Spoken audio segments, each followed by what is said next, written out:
Everyone. Thank you for joining us today here. We have a very, very special event today that we're trying to look at how the integration between climate change and culture could work. So for that, we have a great set of panel. We'll introduce them in a second. But before we start our session, we want to set the scene with one of our very own representative from one of our indigenous community in Bangladesh, for Joey Chakma to come here on stage and give us an introductory song to set the scene. Joey. Hello, everyone, and thank you for coming to our event. And I'm Joey Chakma, as my colleague has introduced me. And this is my also second time performing a Chakma song again. And today I have worn the proper dress of what Chakma people or my community people wore. Okay, where should okay. This is a song. I will give, before singing the song, I will give a little context about it. So one of the major events in our Chakma community or indigenous community culture is the Kaptai Dam construction, which is kind of like an urbanization project back in 1962. And that project led to like 100,000 indigenous communities to displace from their own place to another region, and which was a very shocking event back in 1962. So as a resilience, or I would say that adaptation to that incident, we always, in the Chakma songs, we always try to navigate the songs in and also relate the songs with those Kapta Dam incident. So the song I will be performing, it's about the how our lives have changed after the construction, and still we hope for a better future or a better togetherness, about how people are left from their own region, and still they hope for something good in their future. So I'm gonna start the song.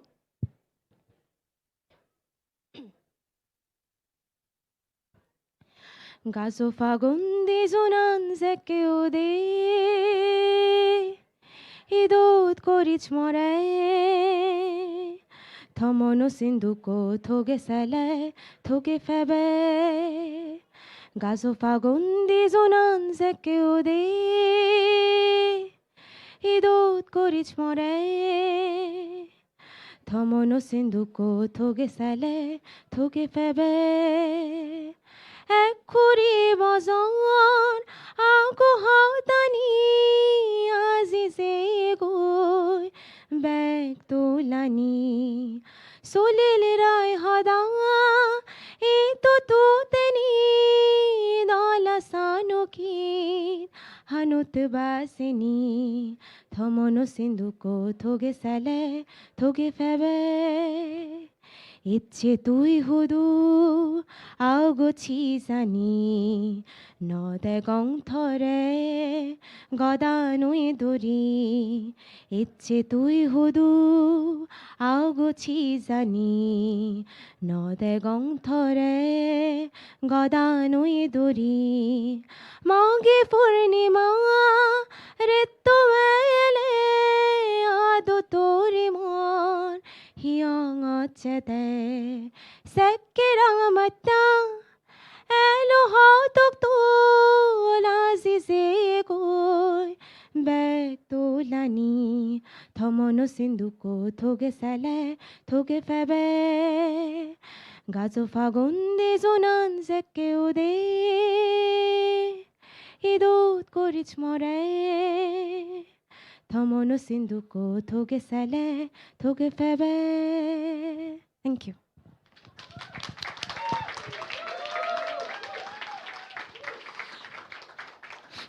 Thank you so much, Joey, for that beautiful song. As you can see, it's a very, very, well received by all the audience, and hopefully we'll hear it again very soon. Okay, so we want to start with our partner organization, who is Climate Heritage Network and International Center for Climate Change and Development. We are together co-hosting this particular event. So for the opening remarks, I will like to invite our colleague, Miss Julianne Polanco, who's unfortunately not here with us today, but she is joining us virtually so, to give the welcome remarks to all of you. So could you please join her here? Great. Julie, over to you. Thank you so much. Good morning and good afternoon and evening to those in the room and virtually joining us. I'm Julie Polanco. I'm the State Historic Preservation Officer for California. I also have the honor of being the Senior Advisor to Preserving Legacies Project of National Geographic and the immediate past co-chair of the Climate Heritage Network.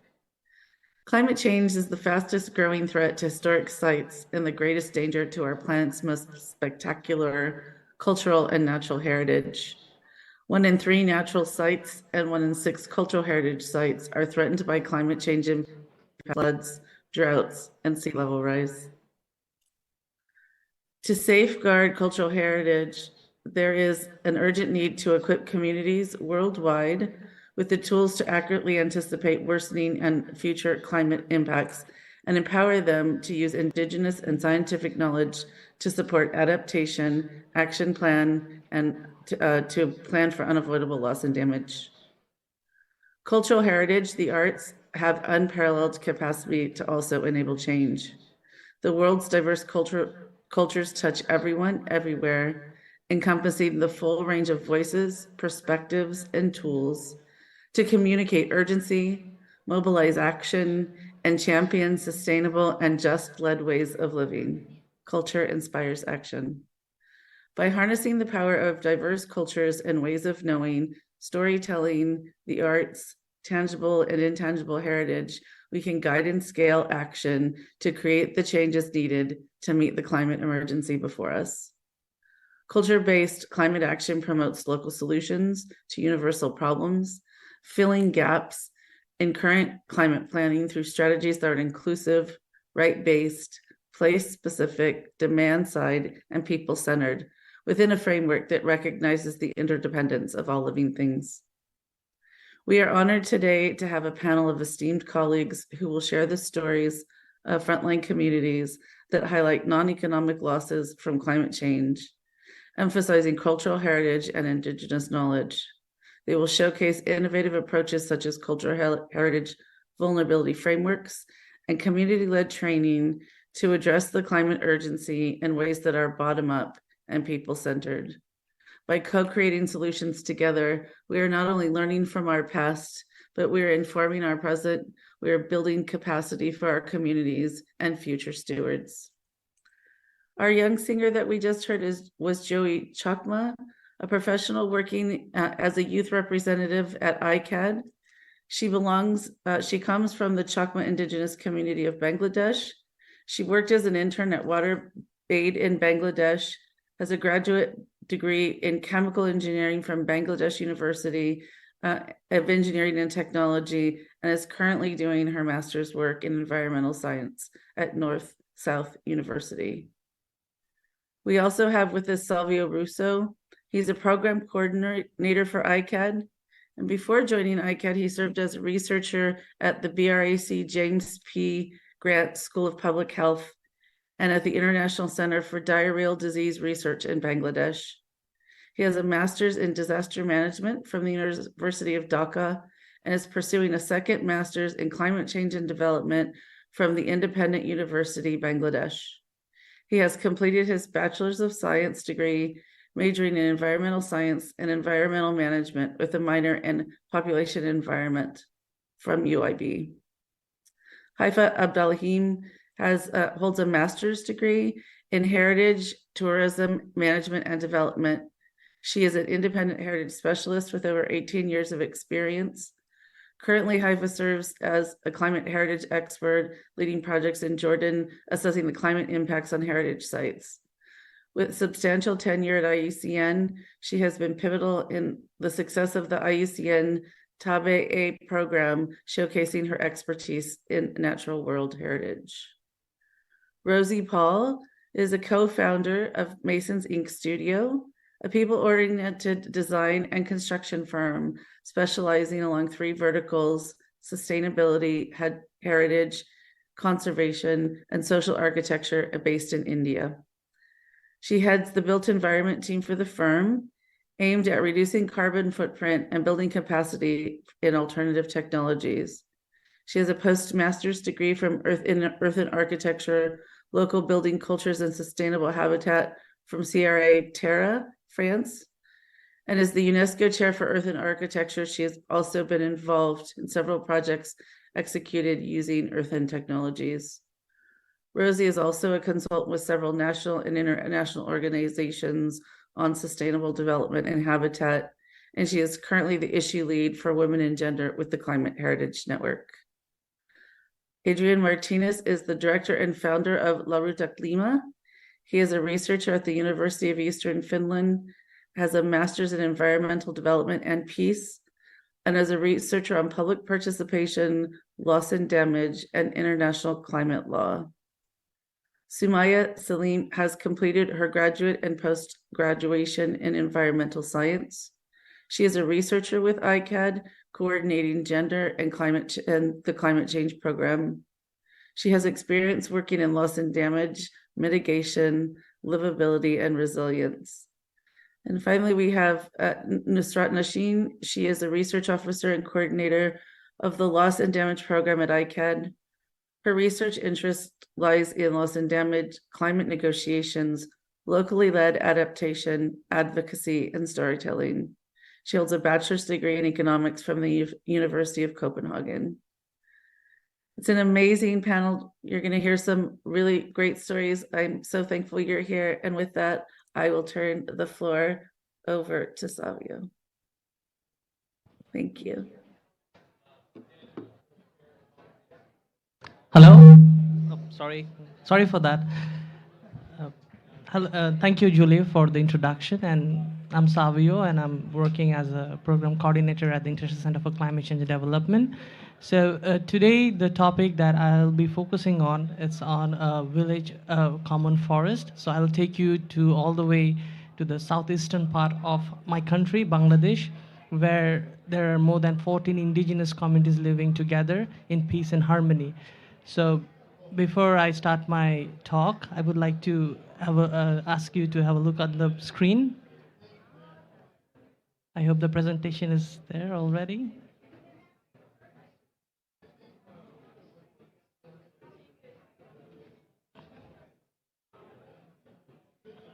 Right, never mind. So before the presentation goes up, let me just talk about the work that we have done. So as you see, in Bangladesh, there are more than 14 indigenous communities living together. And we have segregation in the indigenous communities. They have different cultures, different practices. Their languages are different. And we have indigenous people living in the high hills and in the hill tracts region, and also people living in the lowlands. So this particular research that we have conducted was amongst the people living in the hill tracts region. So in this research, what we have tried to understand is how the impacts of climate change, and specifically the temperature change and the seasonal variation, is focusing on, sorry? All right, that's fine. So we'll be what we have focused on the research is how the impacts of climate change, temperature rise, and also the seasonal change has influenced the livelihood of the local communities living there. So just before we start, I would like to give you an introduction on the VCF, what VCF stands for. So VCF is basically Village Common Forest. It's an informal, not recognized by the government. It's a traditional practice of the indigenous communities living in the hill tracts region. They have been preserving this forest areas for centuries now. Well, the problem is the state never declares those to be under the national forest policy, or even under the national coverage. So what happens is the indigenous community, they have built up their own traditional system to govern and preserve the forest. And interestingly, studies say that the biodiversity within this indigenous maintained forest lands are higher than the forest coverage that is maintained by the government. So that is one part of it. And then this little forest lands are actually the lifelines for many indigenous communities living in the remote areas of the country. Because as you can see, their accessibility, their mobility is very much restricted because of the remoteness. So what they do is the entire livelihood depends on this forest resources. So indirectly, if this forest is affected, then ultimately their livelihood will also be affected, right? And besides extracting resources in a sustainable manner from the forest, they are also doing some agricultural practices. One of the traditional agricultural practice is also known as the jhum cultivation. But over the years, as jhum is totally a rain-fed agricultural practice, and when you see there is seasonal changes and the rainfall is kind of unpredictable nowadays, so what is happening, this is affecting their agricultural production. And this is linking and impacting their livelihoods, because if they are not producing within time and to the quantity that they can survive, so indirectly they are kind of extracting the forest resources in an unsustainable manner. And the traditional systems that they were holding for centuries, this is breaking down because all these illegal practices are happening. And that is what our research said. Like more than 70% of the indigenous communities, they reported that people living in those areas are now illegally practicing different unsustainable measures, and therefore the VCFs are declining day by day.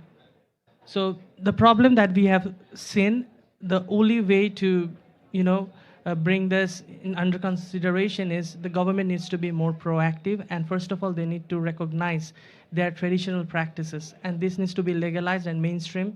And secondly, the government can also support these indigenous communities living in these remote parts with more livelihood opportunities and options. So that is the only way how we see that the indigenous communities can secure their livelihoods, and it can also reduce the pressure on this existing VCFs. So I'm very sorry that I couldn't present my slide, but I had a lot of information on the slides, but it's fine. I have a video. I hope the video runs.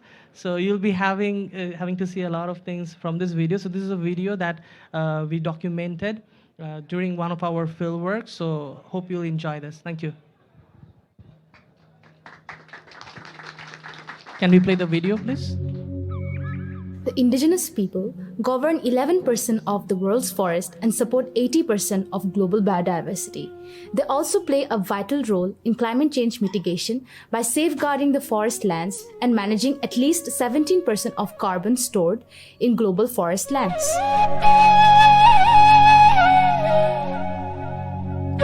Around the world, indigenous communities have sustainably managed nature for generations in their territories of life, representing approximately 40% of the world's protected and ecologically intact landscapes. This is due to their deep spiritual and cultural ties to their land and their traditional knowledge of managing local ecosystems.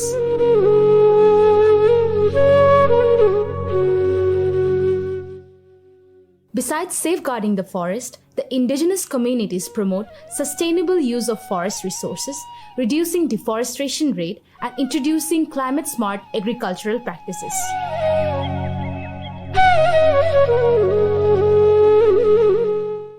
Village common forest is a conservation practice led by indigenous communities living in remote areas of Bangladesh Chittagong Hill Tracts region. It is considered a sustainable forest management model serving different purposes from natural resource conservation to sustainable extraction and carbon sequestration to promoting nature-based solutions. VCFs also preserve freshwater sources and meet the community's economic, environmental, medicinal, and cultural needs.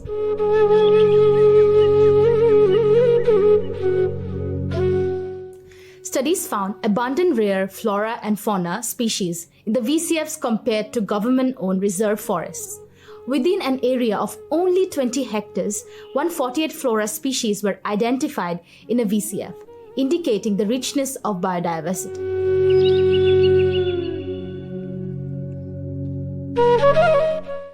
However, over the years, the population pressure combined with the overexploitation of natural resources, the introduction of alien species, personal greed, tenure insecurity, social exclusion, and the breakdown of the traditions within the indigenous communities threaten the existence of the VCFs.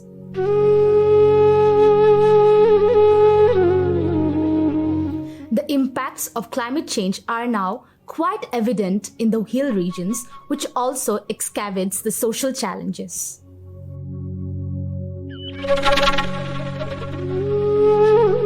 For instance, the water sources are being dried off due to prolonged arid conditions and deforestation. This impacts agricultural practices and biodiversity within as well as surrounding the BCFs.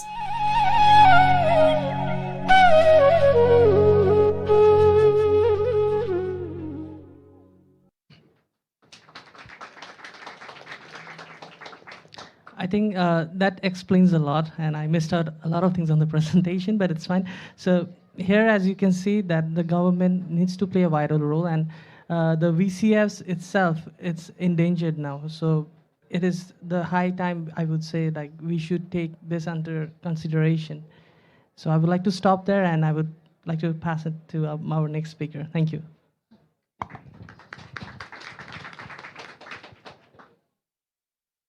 Yes. So, hello everyone. For me, this is my first time to be in the COP28, and I'm going to speak about our project, which is Preserving Legacy. It's a project funded by National Geographic, and we have several partners that implement this project.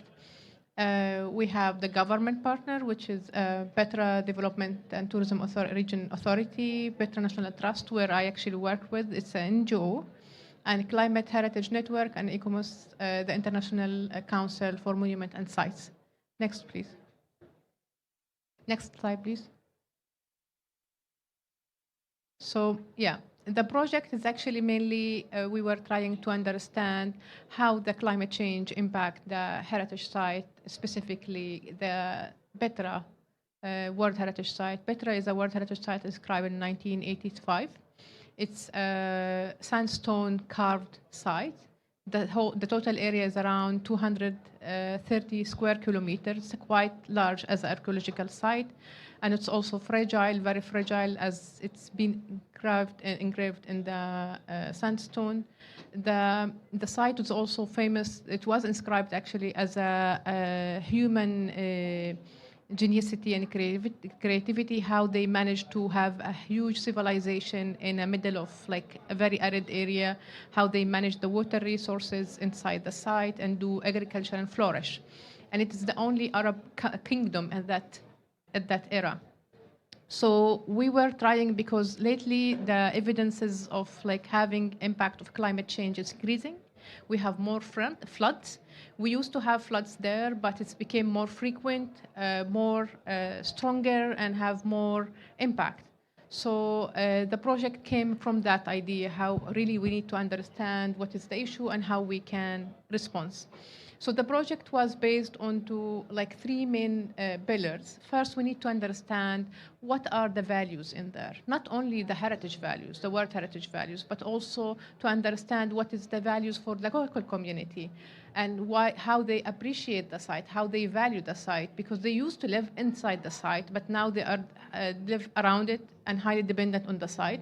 Second, we start to see the scenarios, the climate scenarios in Jordan, what we are expecting in the future, projections, what's going to happen. And then we start studying what are the capacities we have in Jordan, what is the response that the government taking, or even NGOs, to respond to these changes. And finally, we came what's we called vulnerability assessment, climate vulnerability assessment. Next slide, please. So the vulnerability assessment or project was, we start to think who we're going to involve. It's very important to see who going to represent and give us the knowledge. So one of the major part and element was for us, the local community, and it took long process to identify who going to represent the community, because we have 6 villages surrounding the area with different locations, with different interests. Because some of them more interested in tourism, other more interested in agriculture, and the rest is mainly interested in animal grazing. So we need to understand the context and how this impacting them. And based on that, we've done a lot of focus groups and meetings and discussion with them. Second phase, we start with during the discussion, we start to talk to them how they look at the site, what is important for them, the site. And we, as actually, for all of us, specifically Petra is #1 site as a tourism attraction in Jordan. We were shocked that they are more interested in agriculture than tourism. After COVID, they found that tourism is not a stable business for them. So they immediately changing now into agriculture, and they want to focus all of our intervention to support agricultural activities. And then we start to study with them the climate scenarios in Jordan based on science, but also they give us their observation, how they see it, what is the impact. For example, and I always use this example because it's weird, they never had a lemon trees in this area. They cannot grow lemon trees in there. And they only had one place where they have it, one tree, in the whole area. And now it's everywhere. And they said it's changing. So it's very obvious and it's very observed. And then after we applied, and we start then now after the also assess the capacity, and we start to talk to them. Do you think that the measures are taken by the government or by you is enough? I said no. We think we can do more, and we have to do more, especially after we started studying the scenarios of the climate change, and we are expecting more rain in the south than north. The whole ecosystem is gonna change in Jordan. Like south will be wetter and north will be drier, which always been opposite. And then we start to discuss what kind of responses we're gonna work together. Next slide, please. So these are pictures of our meeting. This is like the team, like the whole team, like there are a lot of people behind the scene, but the main, you can see Victoria Herman, she's the project manager. You can see also Taher Falahat, he's from the government.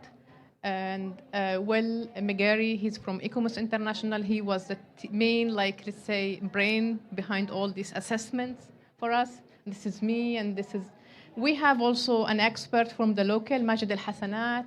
He used to be a commissioner, leading position, but also he support a lot of how we can identify local community.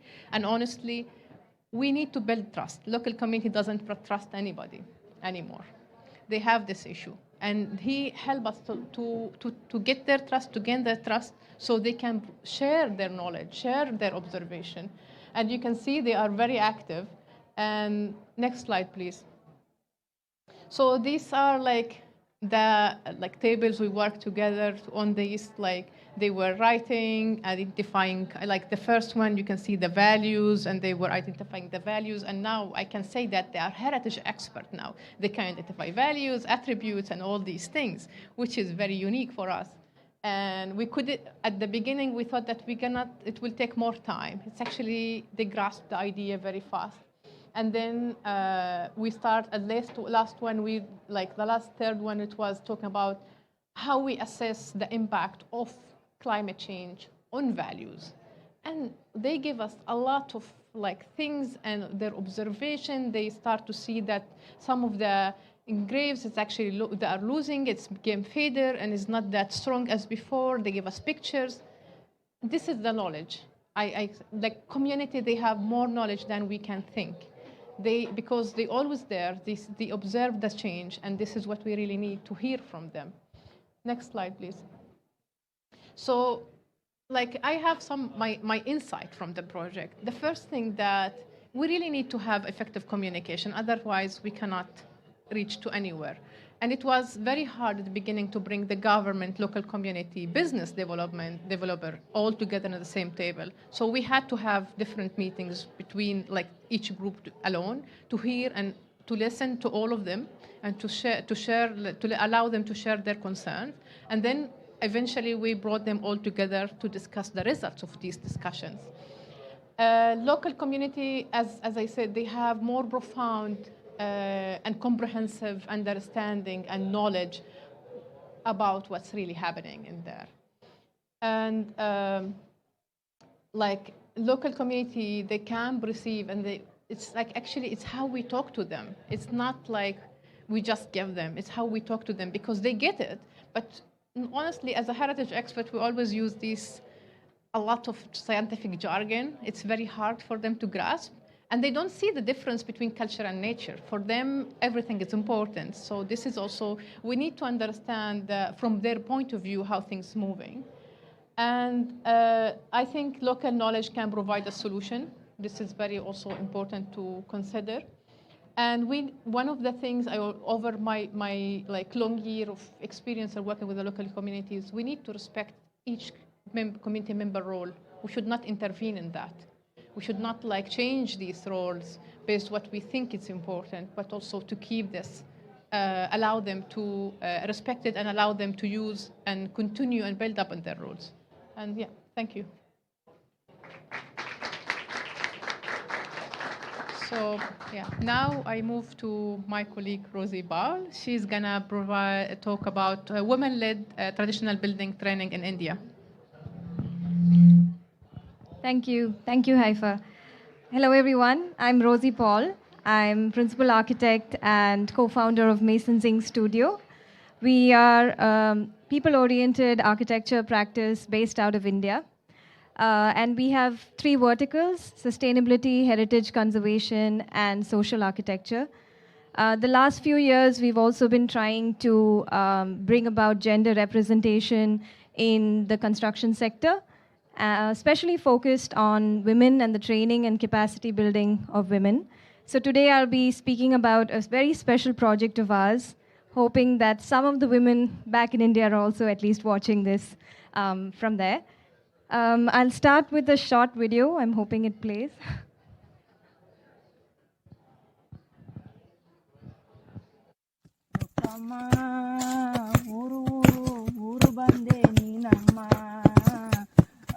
ಊರದಲ್ಲಿ ನಮ್ಮ ಊರೇ ಊರಮ್ಮ ಏರುಕಮ್ಮ ಏರುಕಮ್ಮ start. என் பேர் ஷாஹினா. ஆனால் நான் மண், இது கல், இது சுண்ணாம்பு, டெஸ்ட்டில் எல்லாம் சேர்த்து வீடு ಕಟ್ಟ போகிறோம் ಮೇಡಮ್. ನಮ್ಮ ಮನೆನಾಗ ಆದ್ರೆ ಅವಾಗೆಲ್ಲ ಮಣ್ಣು ಮನೆ ಇದ್ದಿದ್ದು, ಆದ್ರೆ ಅದಕ್ಕೆ ಕ್ರಾಪ್ ಹೋದ್ರೆ ಅದಕ್ಕೆ ಮಣ್ಣು ಕಲಸಿ ಮಣ್ಣು ಇಕ್ತಾ ಇದ್ರಿ.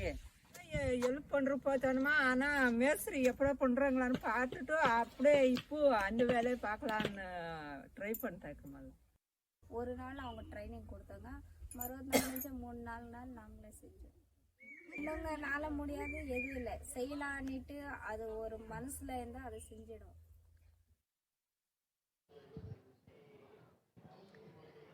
We can move to the presentation.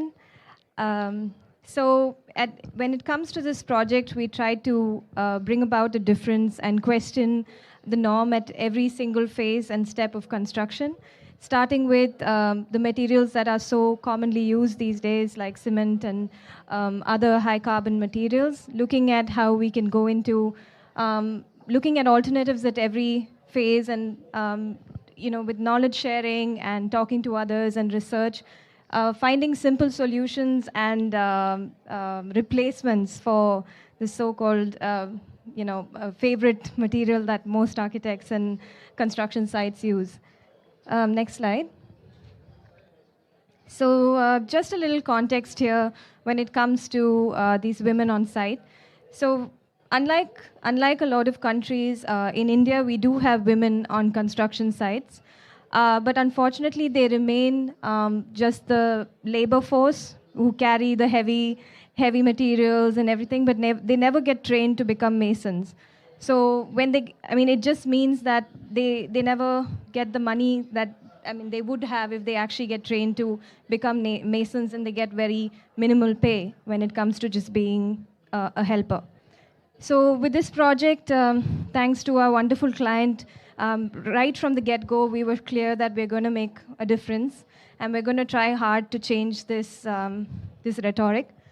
And these women on this site were earlier just farm hands. They would help with agriculture, again with very minimal pay, and they'd shown interest in this construction. They saw something happening and they showed interest, and then slowly we started asking them to join and training them and etc. So we started right from every step. We skilled them in basic construction. We started from the foundation. Next slide. Next, it's just a series of slides, so you can, and then okay, stop. We train them in mud construction as well. So working on plasters, trying to build blocks. Next slide. So we also tried out different systems of construction. So this is an earth bag technique, which is done as an alternate construction technique. But the difference here was that usually they use cement bags, or you get these ready-made bags from China that you can just use, which was again against what we really wanted to do. So we reused these plastic bags that are otherwise used for wrapping vegetables and fruits. We upcycled them, filled them with soil, and then made them into big blocks so they can be masoned into the structure. Next slide. So we trained them in various materials. We trained them in stone, in bamboo, in mud. Next slide. So what was really heartening to see is, with the progress of the project, we also saw the progress in the skill of these women. Next slide. They learned to work with bamboo. They learned, next slide, in finishing, in plastering. Next slide. And this is one of my favorite pictures, because this is a 16,000-liter water tank, which is underground, which is completely cement-free, made with lime and red bricks. And the person in the center is also very special. She's the supervisor, a very young supervisor on site that has the spirit to face any challenge that comes her way. And the project is where it is because of her. Moving on, next slide. Next slide. So as you see, we used a lot of materials on this project, and some of it we had the expertise for, some of it we had to look outside. So we actually brought in artisans from different places to teach these women various things. This person, his name is Rafiq. He is a master artisan in lime rendering from Rajasthan. This skill has been in his family for generations and passed down from generation to generation. And he's trying very hard now for this skill to pass to others before, and such that it doesn't die with him. And so he goes around different parts of India to train others, train architects, train masons in this technique. Next slide.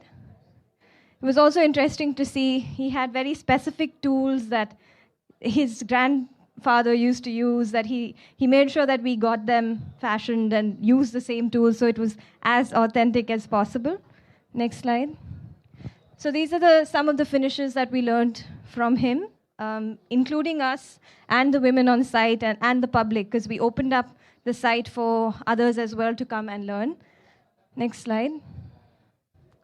So this is the finished water tank. It goes a few feet above the ground as well. We have a few structures made here in this project. We have the main house and few other structures, and each structure had a different technique that they were learning. And it was nice to see that these otherwise ignored, overlooked, underpaid women were gaining confidence, structure after structure after structure. Next slide. So this is the team. We have at the center our client, who is really the heart of the project. And she shared the same vision as us to make sure that her building had a positive impact on not only the environment, but also the community around it.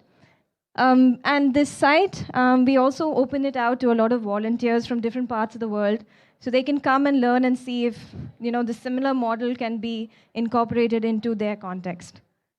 So I just want to end with a short clip.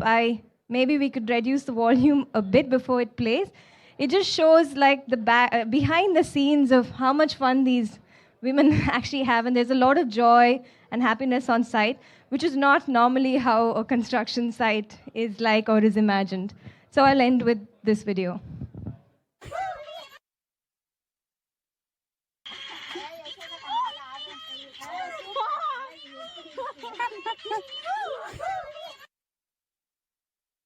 Thank you so much. I'm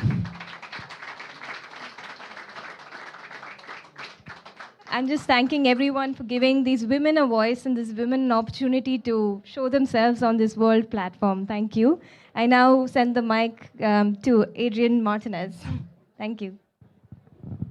So thank you for coming, and it's always a pleasure to be able to share with our partners a space like this, and also thank you for choosing out of all the different events to come here and listen to all of us. My name is Adrián Martínez. I'm from La Ruta del Clima, Costa Rican-based NGO in Central America. And could you move to the next slide?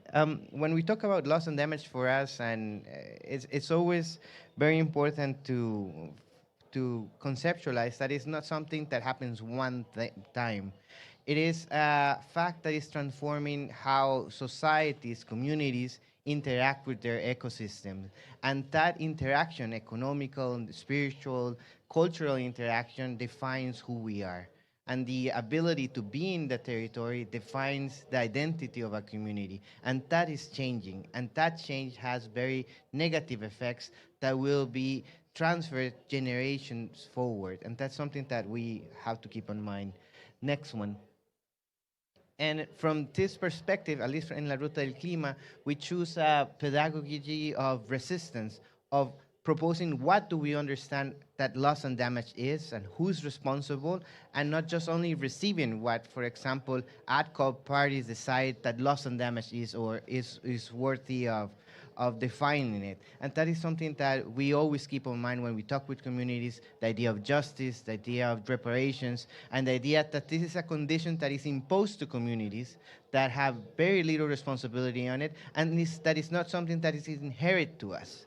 Because this idea of receiving donations and being aided somehow is slowly transforming that it is something that is on us when it is something imposed to us. So in this logic, next, we have been working in various communities. Next slide, please. And the following. So I have too many slides. So our region, as you know, is very big impacted by climate change. Latin America, due to its economic and also location, it's very sensible and very prone to suffer loss and damage. So we have been working in different regions in Central America, in Guatemala, Honduras, El Salvador, Costa Rica, in Colombia also recently, and also in Puerto Rico, because we know that there are vulnerable communities in colonial territories, for example, Puerto Rico, and there's a report that we'll publish soon this week on this. And next one. And one of the things that we have learned from communities is that, one, this is an issue that is not new, that they have been enduring it, this change slowly or fast, at least on the last decade, and that they have an understanding that it is a political issue that is being imposed, that loss and damage is a political and economic issue, not just a climate transformation, and that's something that they are very aware of. One of the things that I'm going to share, and right now they are about a community that is on the South Caribbean of Costa Rica that is called Cahuita. And one of the things that this community has very special is their relationship with the sea and the forest. This is a community that is filled with indigenous people, but Afro people, many of them that come from slave ships that capsized in the Caribbean or that were brought in to build a railroad from Jamaica. So these are people that have developed their culture in the specific territory that they're in, and they have fought to this territory. The indigenous people, for example, were relegated in colonial times to the mountains in Talamanca, where Cahuita is, and the Afro Costa Ricans that live there they had to find a spot to develop their culture, and they have fought to have this land. And for example, a couple of decades ago, the community itself was displaced to create a national park. And now that they're in the coast, climate change is also eating up the park that they depend on for ecotourism, and it's also eroding the coastline and salinizing the water sources. And drought is now happening in a place where you would have rain all the time. And one of the things that is very important about this is the connection that people have to their land. And that's something that in the testimonies that we have from this community is something that it is very profound. And I think I will just leave it like this because there's so many slides, and I'm just gonna share. Uh, uh, so, for example, this community co-manages the national park, and they used to live in the national park, but they were moved off the national park, and then they learn after in the beginning they either work in the railroad or then they were cocoa farmers, and then they become fishers, and now they learn to do ecotourism. But now their park that they co-manage is half of it is being destroyed by sea level rise.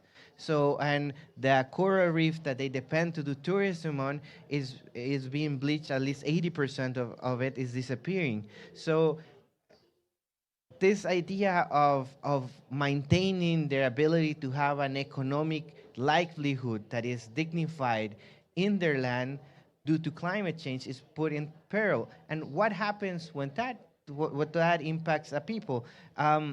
Then either they're slowly being displaced internally, and then the ties that they have to the food that they eat, to the seed that they depend on, it disappears, and their culture disappears. And this is also very important because as indigenous people or Afro-Costa Ricans, they found a cultural refuge there. For example, black people back in that until 1950 or 70, more or less, could not go to the capital in my country.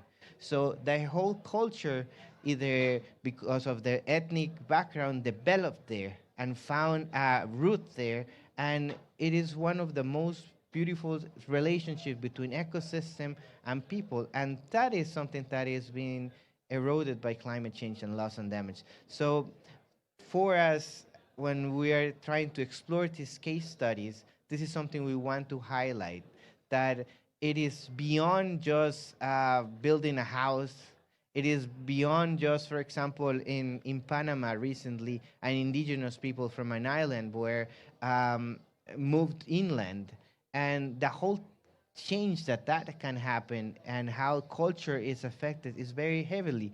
So this is some of the things that we want to share in our studies and that we have perceived also in the conversations that we have with people, that it is very important always to understand that it is not enough just to put money on a fund, and we all know that it's not close to enough, but that this change that they're living through will affect their kids, will affect their history, will affect the way for them to find themselves in the global community. And who will they be if they no longer have the relationships that they spent decades and generations to build? So that's what I wanted to share. And hopefully you guys also get to read the report that we'll have on Puerto Rico.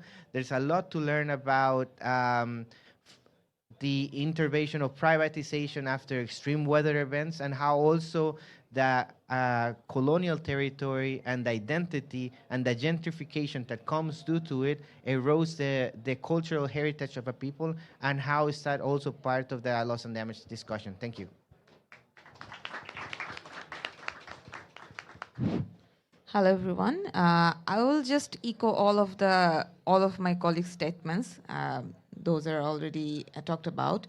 So I'll be going for the presenting the value-based approach to address the non-economic loss and damage. Next slide, please. Okay. So, so basically, this is from one of our project activity. So this specifically non-economic loss and damage evidence we are going to collect. We are partnering with Christian Aid Global, and the similar study is going around in 4 more countries: India, Malawi, Nigeria, and Ethiopia. But we, like from Bangladesh, we started the initiation, and then the whole of the thing will be replicating in different countries. So if we go for the the 5 types of non-economic losses that we want to focus on, the one is biodiversity, another is human mobility, another is culture and heritage loss, mental health, and obviously the gender inclusivity.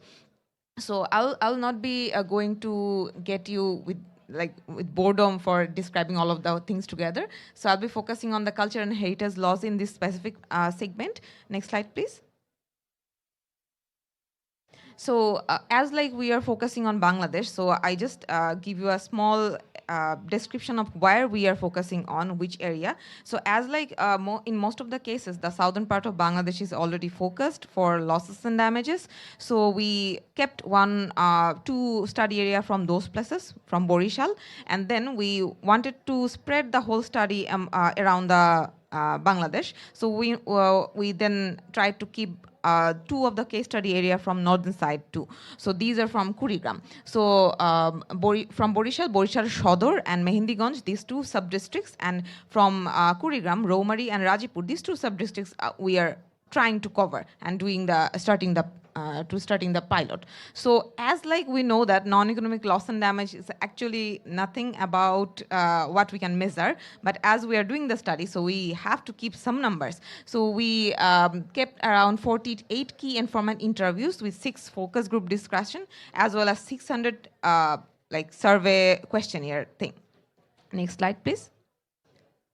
So basically, as we are focusing on the local values in this specific session, so we know that these 10 local values, we found that from one of our previous studies that actually inspired us to go for the broader one. So those are the development, education, health, nature, religion, culture, society, family, serenity, and mental health. These 10 are actually identified by one of our project area people. So they actually identified all of the local values. Next slide, please.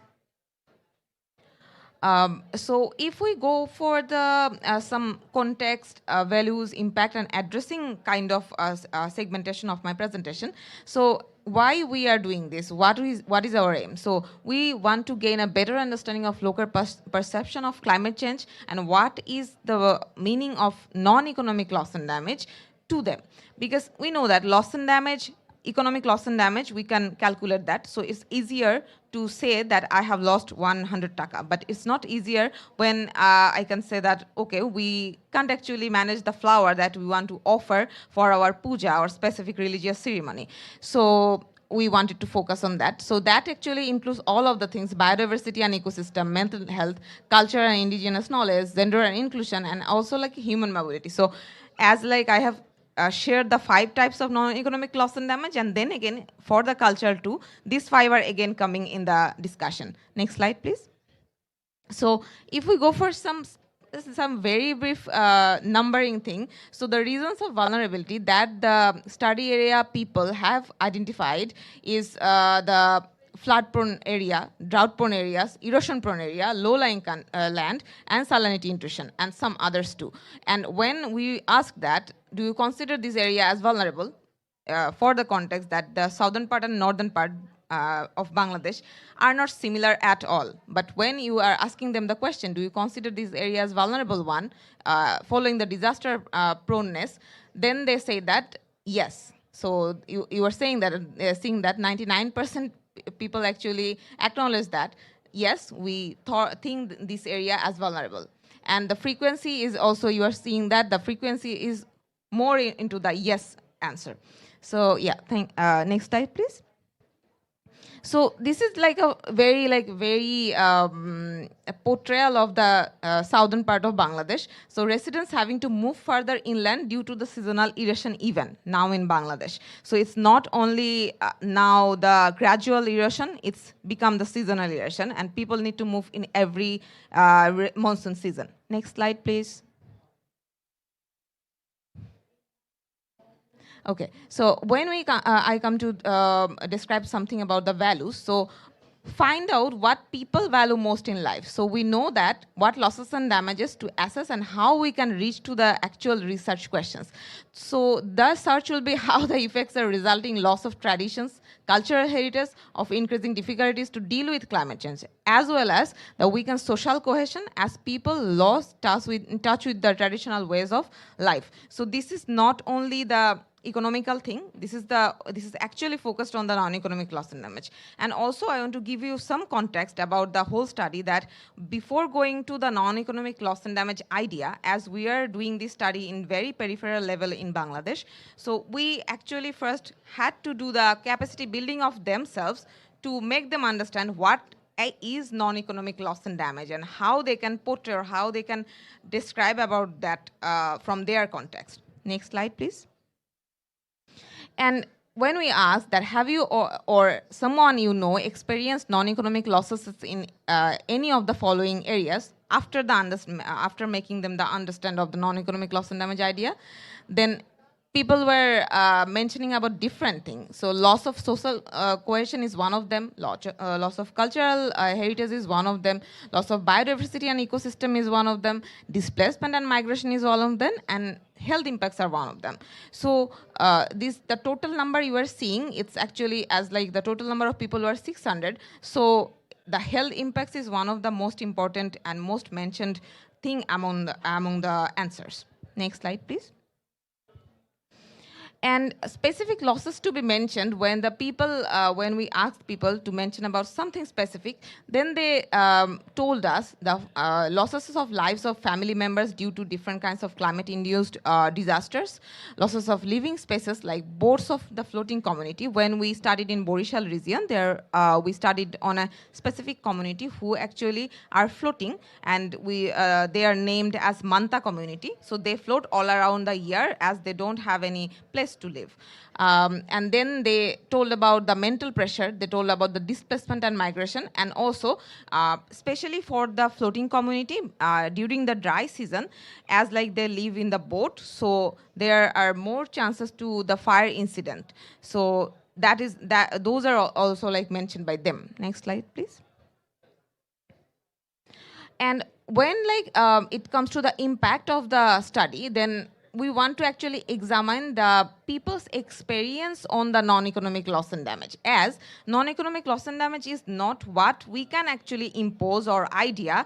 Like if we see one person is crying, we can have different perception about the reason of the crying, but that person can make actual reasoning of the her or his crying. So we try to do that. So same thing can be imposed on people differently. So observing the dimensions and the channels how we can lead to the non-economic loss and damage addressing was our one of the main focus area. Next slide, please. So if our studies just began, so we can't actually say that as a key findings, but still now what we saw is the variety of losses and damages within each value observed in all of the 40 interviews. And also 600 surveys, those we done is like rank importance of the impact and value that they told about different kinds of value based thing that has already going through their life. And also the differences in gender, culture, location and age, those are also very prominent even if we are studying only in Bangladesh. And these are the answer and the question mention of the specific thing, that loss of indigenous knowledge, loss of culture like festivals, seasonal celebration, loss of local practices, and loss of religious monuments. These are very prominent in the river eroded areas or the other southern and northern, both of the parts of the Bangladesh. Next slide, please. So when it comes to the addressing, we are now just doing the identification or the idea of the non-economic loss and damage perception of the local people. So when it comes to the address of the loss and damage, so as the impacts impose different people differently, so it's vital to address accordingly. So as I have just explained that every people has different perceptions, so we need to get the variety of perception, and then only we can actually act. So actually the important issues need to be planned to tackle the complexity and diversity of non-economic loss and damage scenario, which is very complex, obviously, other than the economic loss and damage. Next slide, please. I'm at the very end of our study showcasing. So these are very nominal numeric value thing, local response, what we got from them. So pre-disaster, immediate needs, post-disaster, we are seeing their needs echo from their sides. So major recommendations from people regarding different responses actually mentioned about shelter, early warning system, emergency preparedness plan, relief, financial assistance, relocation, and other things that are actually including also in the economic loss and damage. But when we are getting something that can do as precaution for the addressing of the economic loss and damage, we can also some kind of addressing the non-economic loss and damage too. So from their answer, these were the responses that they have made for the address and for the solution they thought about. So next slide, please. So like, why is it important to look at local values? Because values shape how people perceive risk. That is one of the point. It shows that climate change is more than just economic impacts that I have told in this presentation again and again. It shows different perceptions of risk and climate change, which will vary per country, community, and even in individual. So these are all of the reasons that why you want to focus on the non-economic loss and damage too. And next slide, please. And if I get you to the maybe from next year, from next year after we wrap our study and after we get the other countries' perspective, then we can showcase all of the statements and all of the videos of our study. But these statements are actually from the people that we interviewed. So you will see that due to lack of graveyears, we bury the departed by the shore, which then gets washed away during floods. Then deprived of praying of Jamaat due to our only mosque being washed away. And then we have a puja which requires 7 kinds of flowers and puts a garland over the god. Now we struggle to get these flowers. So these are unbelievable and how you can actually portray or measure those laws. And the last one, before we used to purchase the jewelry for the celebrations, now we use it for safety during disaster. It's actually from a woman from Manta community, because when we are doing the FZD, then at some point they were asking us that, are you feeling interested to know the reason why you are wearing so many jewelries, because you must be thinking that they are telling about so many stories full of sorrows, but they are wearing different kinds of jewelries.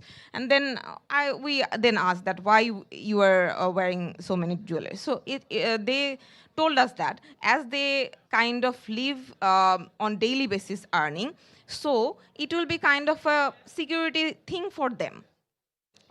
If they keep the money, that will money is a liquid thing, so they will somehow spend that. But they keep the jewelries as one kind of savings. And even for the different kinds of very much important segments like wedding or even for the burial of them, they kept this type of jewelries for the time being. So that's all from my side. Thank you so much. Thank you. Thank you so much to our excellent set of speakers. Unfortunately, we do not have time for an open discussion, but everyone's here present, so grab them while you can. And we should have actually reshuffled because it ended on a sad note, but it should have ended with the dancing video probably. But thank you so much. So our session was basically about the very important nexus and integration between the concepts of culture and climate change, and it's very important to use it not as a negative impact that we see through the non-economic loss and damage, but also use it as a kind of solution and a kind of inspiration as to what we should work towards, preserving. So that's basically our session, preserving our legacy. And we have seen throughout all of our speakers how we should how the local communities are already engaging, how to preserve their own legacies, and how we should move forward with it. So with that, I'd like to end today's session. So thank you so much, everyone, for attending.